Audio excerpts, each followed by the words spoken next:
Ever wonder why the Canadian maple leaf is so respected around the world? Or why world travelers sew a maple leaf on their backpack even when they've never even been to Canada? Some argue it's because we live in the greatest country on earth. What do you think? Did you know that this is the 250th anniversary of the birth of democracy in Canada? 250 years. How many people understand the history of sacrifice our armed forces have made to preserve our way of life? Their gift to us is democracy and the right to vote. So, why is it that 1.2 million Canadians under 25 didn't vote in the last federal election? Have we taken the right to vote for granted? Women have held the right to vote in Canada for less than 100 years. My great-grandmother didn't have the right to vote in Canada. Doesn't that just sound wrong? So what happened? Enough people demanded change and our politicians listened. How far have we come? We've had 3 female governors general, a female prime minister, women elected leaders of federal and provincial parties, and dozens of female members of parliament. Male or female, a life of politics is yours to choose. In this country, you can make a difference. Will you? No democracy is without its scars and blemishes. Yes, even a great nation like ours has some sore spots, including our treatment of Aboriginal peoples, our treatment of blacks, the expulsion of the Acadians. Canadians worked the Underground Railroad to free blacks from oppression and give them a new life. But did we treat them like all other Canadians? Well, Halifax has one of the top 4 highest populations of African Canadian citizens in Canada, but it took us until 1993 before we elected the first African Canadian MLA.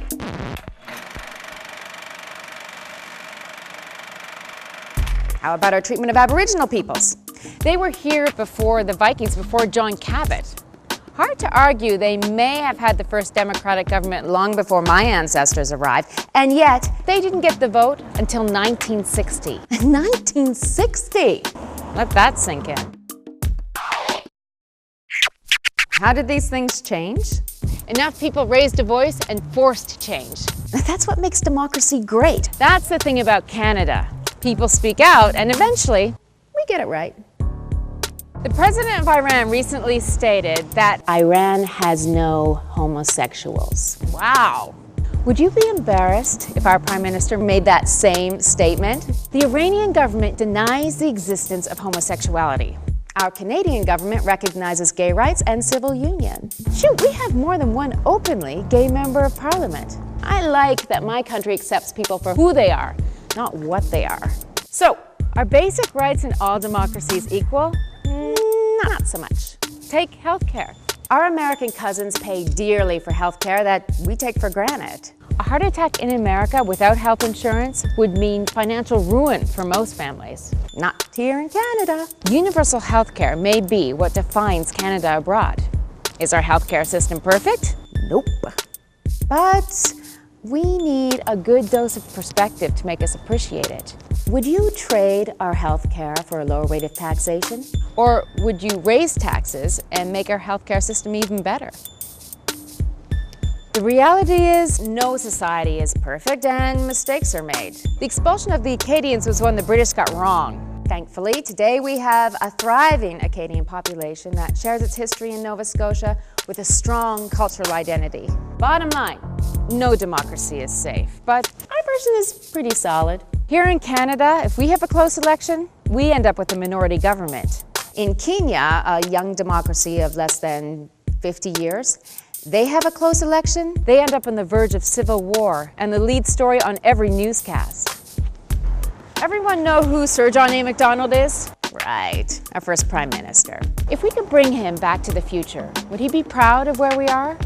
Would he be shocked that women, visible minorities, and Aboriginal people have the vote? Or would he be ecstatic that we got it right, like he knew we would? So, let's recap. We have no walls that separate us from our neighbors. No one is lobbing artillery shells or mustard gas at us. We have the rights to religious beliefs of our own choosing. Our little girls can go to school and grow up to be a firefighter or a fashion designer. We have a voice that can demand change, and all we have to do is vote. So why did 1.2 million Canadians under the age of 25 not vote in the last federal election? In this great country, you have the right to remain silent. I choose to speak. People all over the world would give anything, including their lives, for these basic rights and freedoms we have. So, how great is democracy?